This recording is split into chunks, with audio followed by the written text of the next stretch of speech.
Şu zamanlar bugün tug'ilgan kunim Senlikning tumani Bugün tug'ilgan kunim Chiqalansin barcha sozlar Qo'llarni to'ksin qizlar Esir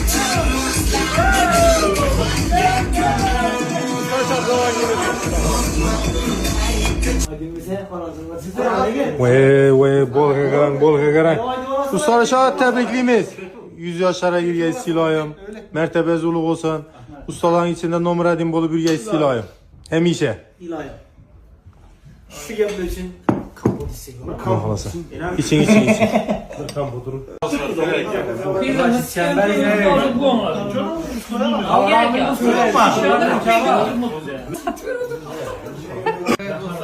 Salomatchilik bo'lsin.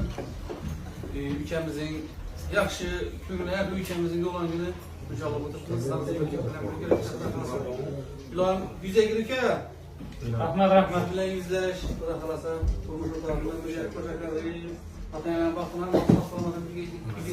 Şamaklardan. Aldık az önce 200 bin lira mı seçeceğim misin?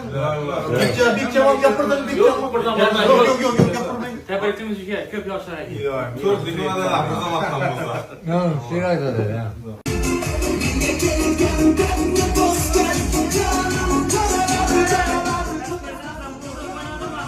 Dostumuzu tebrikliyiz. Allah'ım köp yaşasınlar. Aileyi teşrifat edeceğimlik. Güç kuvvet. İlahi. Ne kadar da kendi olman. Rahmet. Haydi Yaşlara girin mertebesi bundan alacağı adam olsun. Daftar, yaşlılar tolara buyursun. Hemen bu. Çöp. Uyalan. Cesedem alsın da.